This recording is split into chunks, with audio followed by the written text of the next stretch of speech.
fresh. Itama sema texini, minang sema tekini. We're out here at the pop-up. Goyard cover is the 19th issue. You can check it out at Shelf Life. Archive's got the copies as well. But we're gonna be selling for the weekend. I'm chilling next to my good friends, people in the game. We always, you know, Hot for Kicks episodes, we always give you like people who are affecting the culture, people who are affecting the game. I got my main man, he's a stylist, a designer, a musician, just a trendsetter in most, a whole lot of gang shit, you know.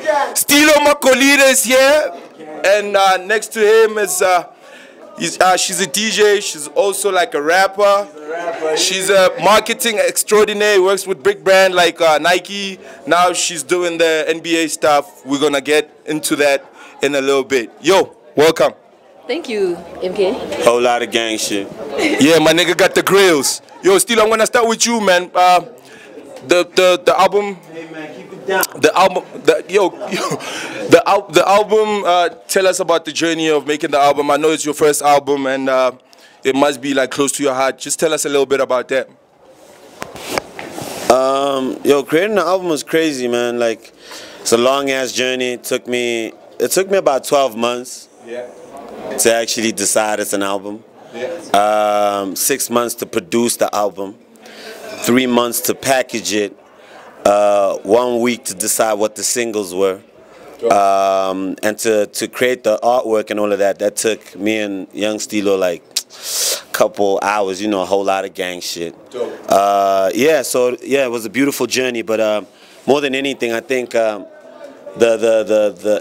growth of like the artistry in music is like the craziest, especially like on a commercial space where I'm talking to not just like guys that understand what I'm talking about immediately, but I'm talking to a whole like nation and a whole like world of people that don't know where I'm from, what I'm about, and you know what Tropic kind of means, or what the jig is about, you know what I mean, or what Stilo is about, you know what I'm saying.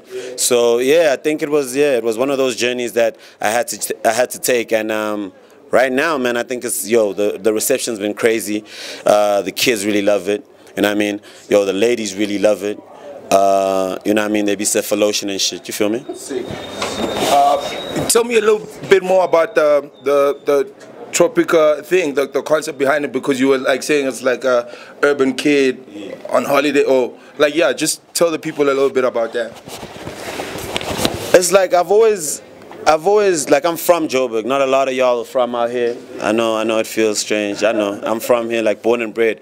So like when you're from Joburg, like, it's either you got it or you don't have it. You know what I'm saying? You can't come here and fake it. Like, somebody knows you. Hello.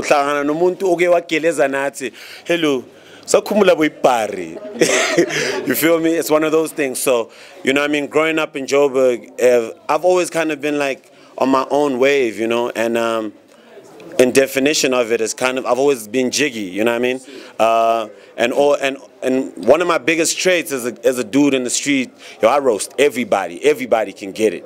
You feel me? So with that said, I was always like, and I always used to go on holiday to the beach with my pops and shit, and then come back to the city and everything is so hard. Everybody's trying to be hard. Everybody's trying to do this.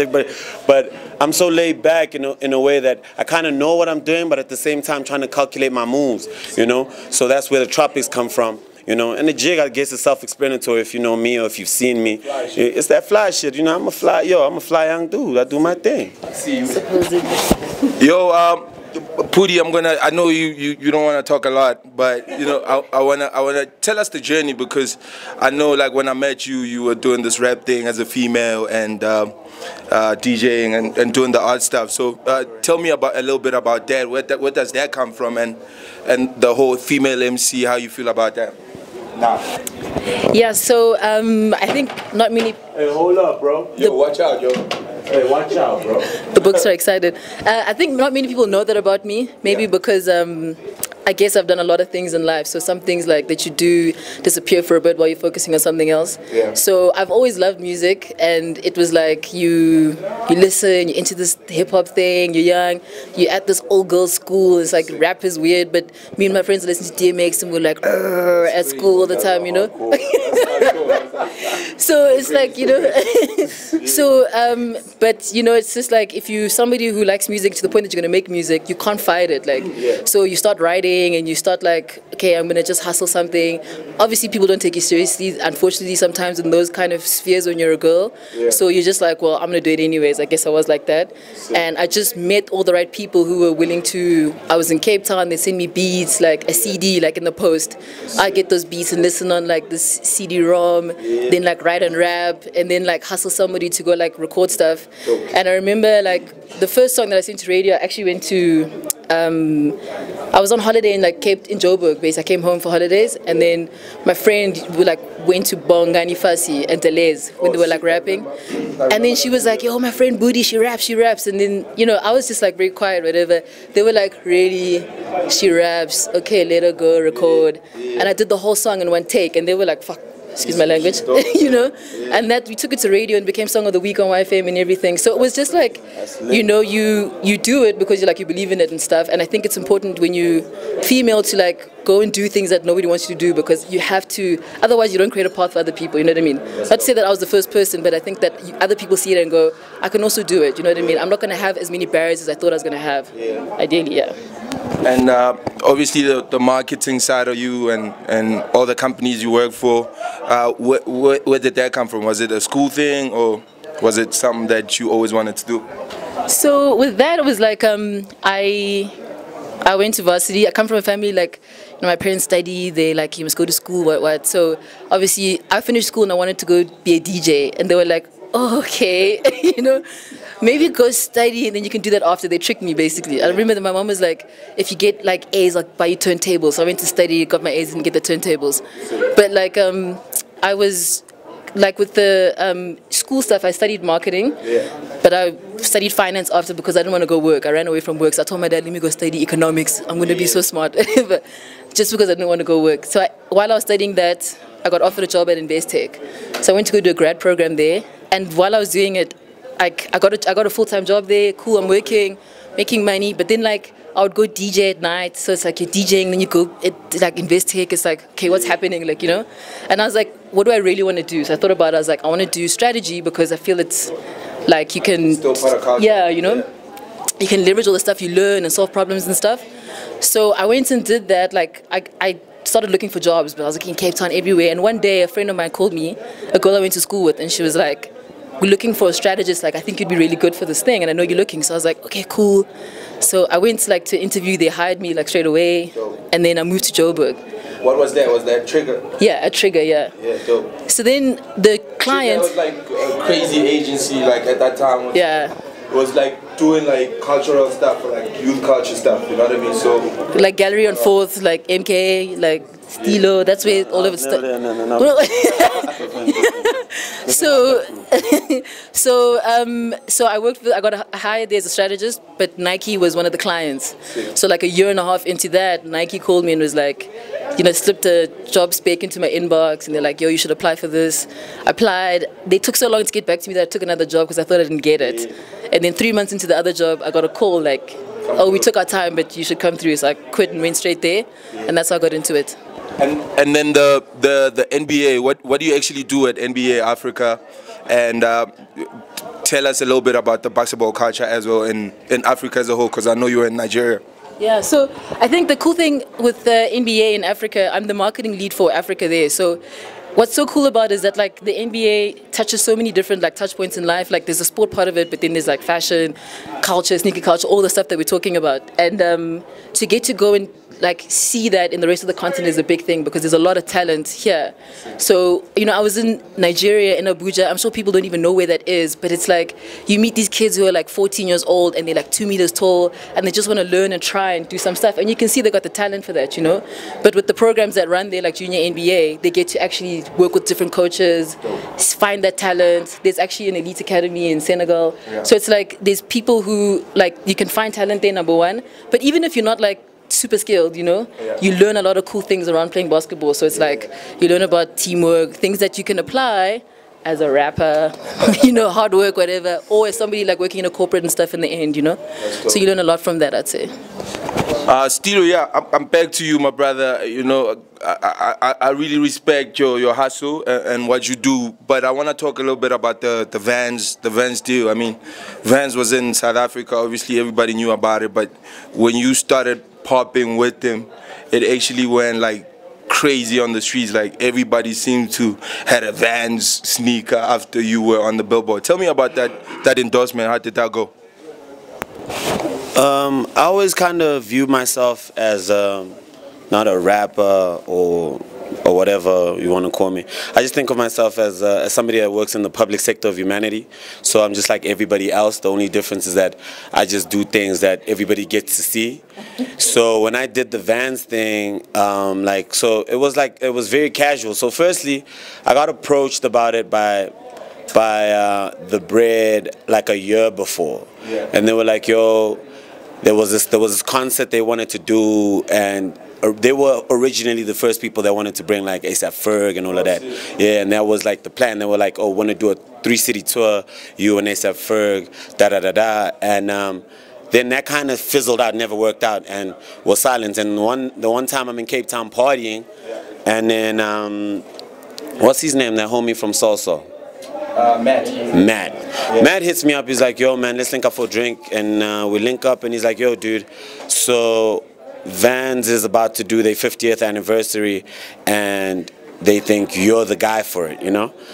And I'm like, okay, cool, whatever. You know, I already rocked the kicks anyway. So, and I was like, which one? You know what I'm saying? Because I was very specific. I was like, if it's not the one I rock, I don't want to do it because I don't want to come across as, yo, man, he did it for the check.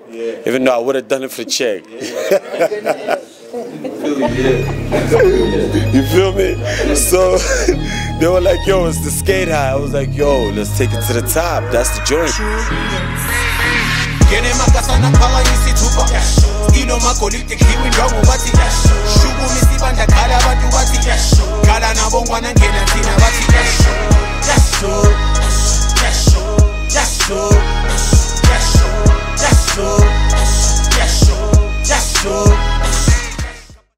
Yo, I'm out here at the Hypebeast magazine launch, the Goya cover, the 19th issue. Don't get it twisted, this is for Kicks. I'm chilling next to my main man, my homie, my brother, okay, Malum Cool Cat, Mlazi Milano, 100K, like too many AKAs, I can't even finish them.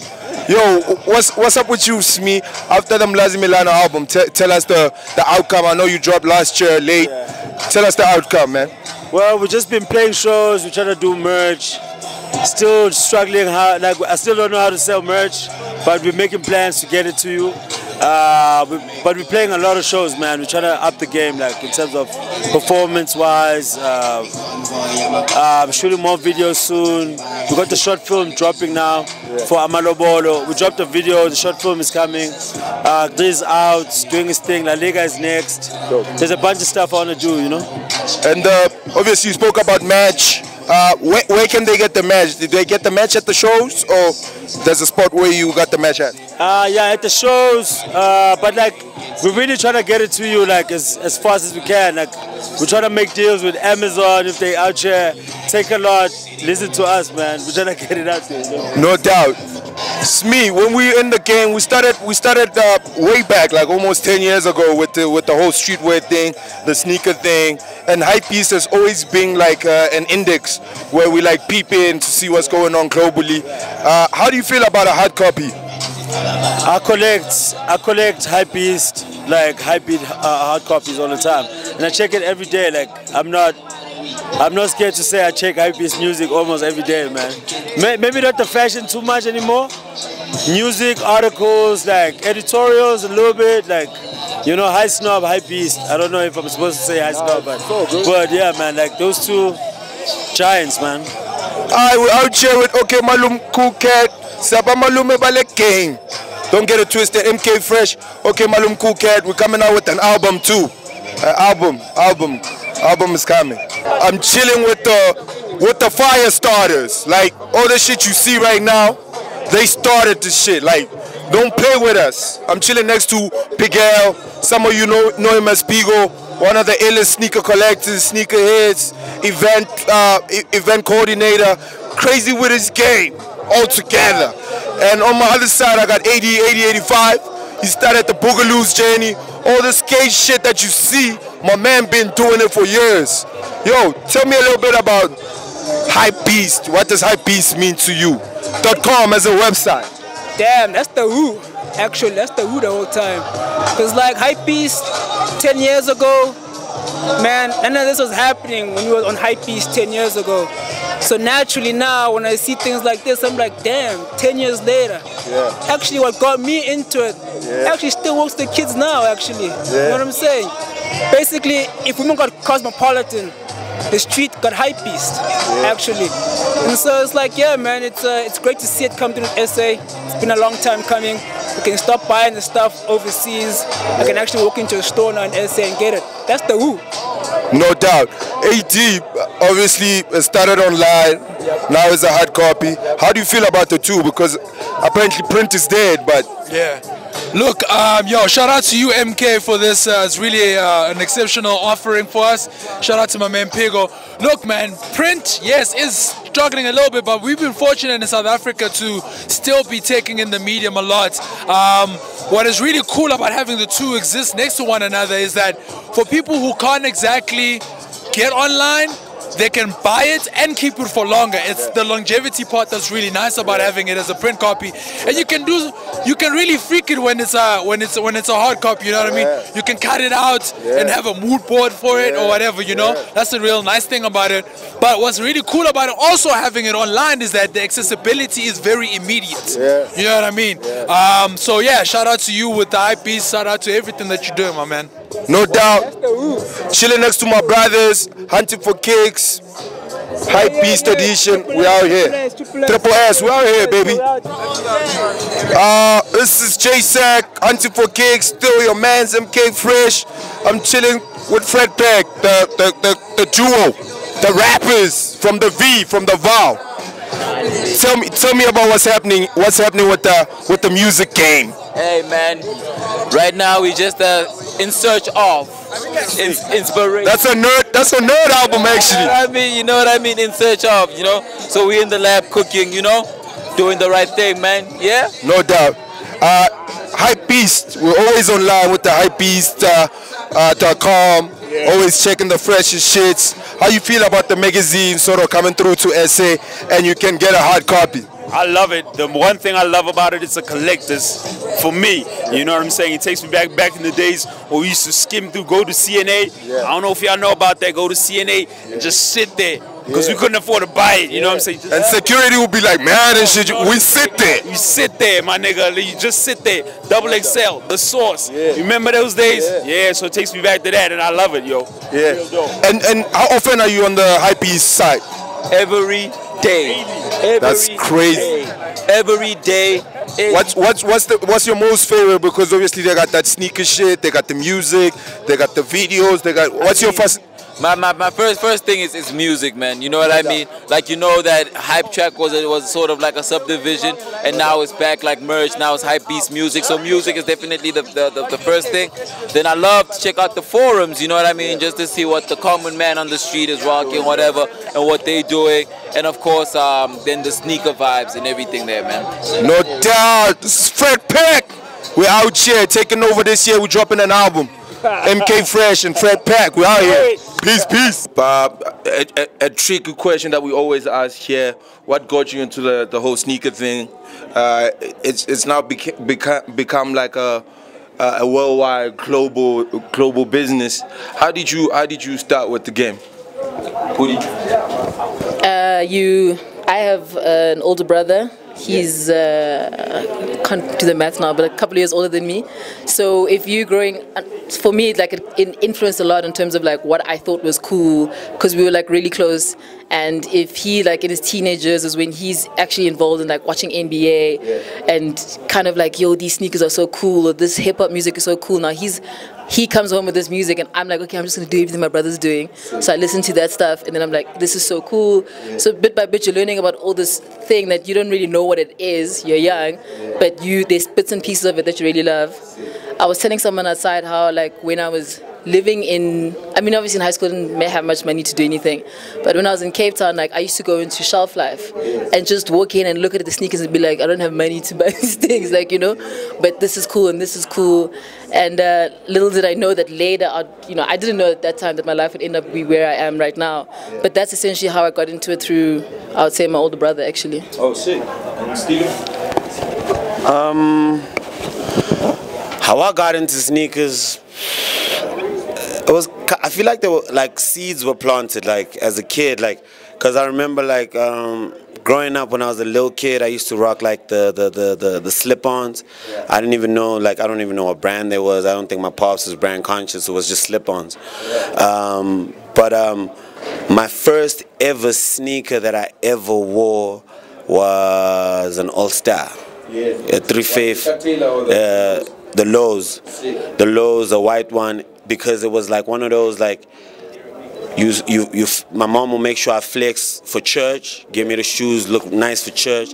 After church, when we go to lunch, she put me on with the white shoes after she had washed them and put the tissue paper on the joints so they were crisp white. You feel me?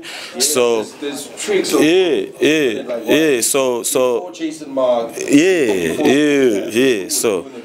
So she'd do that joint and I'd come out with the All-Stars, and that was like my first kick, and I never knew what it was. The first time I experienced a trainer was like maybe when I was going to school in London. All the cats were rocking tracksuits and trainers, like the 97 was a big shoe and the 95 was a big shoe, but I was like, no ways. I was like, this is a running shoe. But the first time I saw like a Air Force One, I was like, that's the joint. That's the joint, yeah. Pretty much, that was my introduction to sneakers. That's dope. On that 95 shit, I want you to take me through the shoe and why are they your favorites? Yo, pretty much, I was about to rap and shit. Pretty much, the first time I saw this shoe was in 2001, right? This was when grime was still called garage, and like I was living in London. I was at my homie's house, and my homie was like into DJing. I hated rapping. I hated DJing. The only thing I was into was being cool. Gucci, I am cool, but don't tell me about anything else. Whatever you're doing, and playing ball, that was my thing. So his older brother came through, and he had these joints, and he had like a two-piece black Reebok tracksuit with just the reflectors. So the only thing that was matching is the all black and the reflector joints on the sneakers. And that image stuck with me for life, you know what I mean? And then I remember where I got these was like years later, maybe 2008 in Small Street, at like what's that one with the square? With the red, Studio 88. Studio 88 was clearing them out, but yeah, I phoned you and I told you about these. Yeah, everybody was, they were clearing them out. I remember I got like 2 pairs of them joints because that's all the guap I had. Yeah, that's all I had, bro. That's all I had. If I had the dough, I would have bought it out. Yeah, but it was like I think price of corner maybe 700. Oh, okay, cool. Yeah, like 700, 800. It wasn't like what are you guys paying for sneakers now? What are you guys paying for 95? Yeah, it's too much. 3 stacks. You feel me? I paid 700 for these joints. Yeah, so that was kind of the thing. And yo, ever since, bro, I'm in love with these shoes. I may be rocking when I'm handling serious business. Sick. Feel me? Like a date or some shit. And they're mad comfortable. I mean, they're mad comfortable in terms of like the concept behind it, because it's like made out of like a rib cage of a person. So the whole design is inspired by that. So it's to hold so they use less fabric doing it. So I really appreciate the shoe, man. It's like bullet. Yeah, definitely. Bullet train. Hey, my nigga. Pooty, I see you out there with the MX ones. Take the people around the shoe a little bit and tell us why they're your favorites. I don't actually have a favorite. That's why I bought 3 pairs of shoes with me. But this one, I think like for me, the sneakers is like something that you understand the story maybe and stuff. But when you work with it, sometimes you remember the stress that you went through with some of the sneakers, right?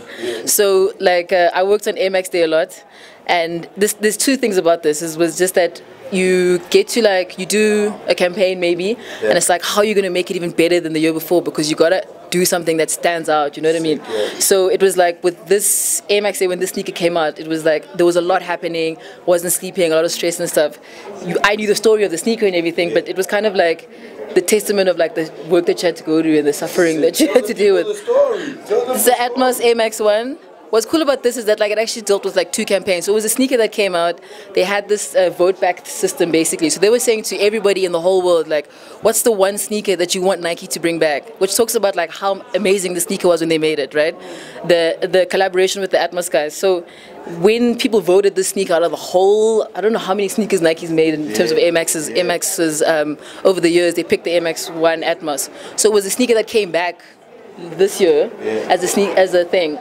What's second about it though is that like I'm still a girl at the end of the day, and this is one pretty sneaker. So that's why I kind of brought this, because I'm like, I wear it here and there, but I don't want it to get scuffed, I don't want it to get dirty. I wear it when I'm like, I want to wear my sneakers, but I want to look pretty as hell. And that's why I picked the sneaker. Yo, I'm chilling next to Fry Pan, Playground. Tell the people what you do, fam. I do amazing things for a living, you feel me? Everything we do is about developing local entrepreneurs, from clothing to music to visual culture, social sports, you name it. No doubt. And you did a market a couple of weeks back, just involving all local streetwear brands. Tell us a little bit about that concept. LPO Festival, the only festival independently put together by more than 100 street artists. No big brand behind it. It's just us kids. That was just to show that we're enough. You feel me? Yeah. Like we could do it. It was a neighborhood market space. 40 brands were there.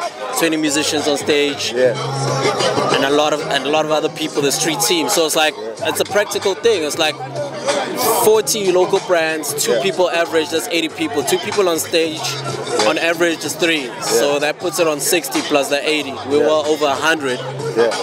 So, I mean, if we did it once, we can do it forever. That's sick. And we're going to do it forever. And RHTC, what does it stand for? Because a lot of people, it's like, they got the acronym, but it's like, my nigga, what are you saying?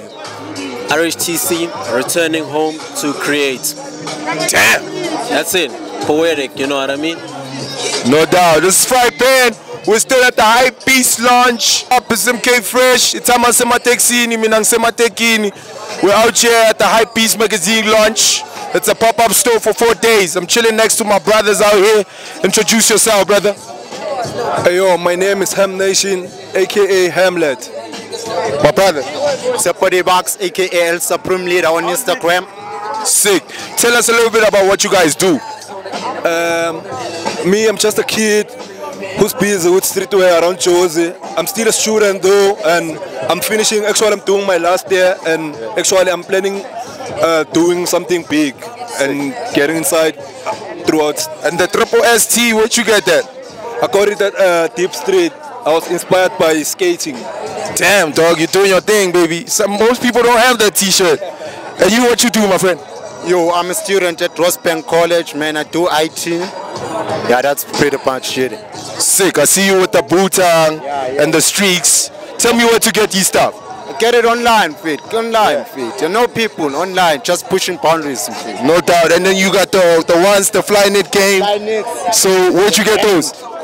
Yo, I got this at La Familia, fit. No doubt. Word. Yo, this Joburg lifestyle. We're still out here. I'm roaming around seeing the people. MK Fresh. Guys, this is a pop-up for 4 days. So the Hypebeast magazine is here, the 19th issue. I'm very excited about what we did today, and I feel like more cultural stuff as well as youth.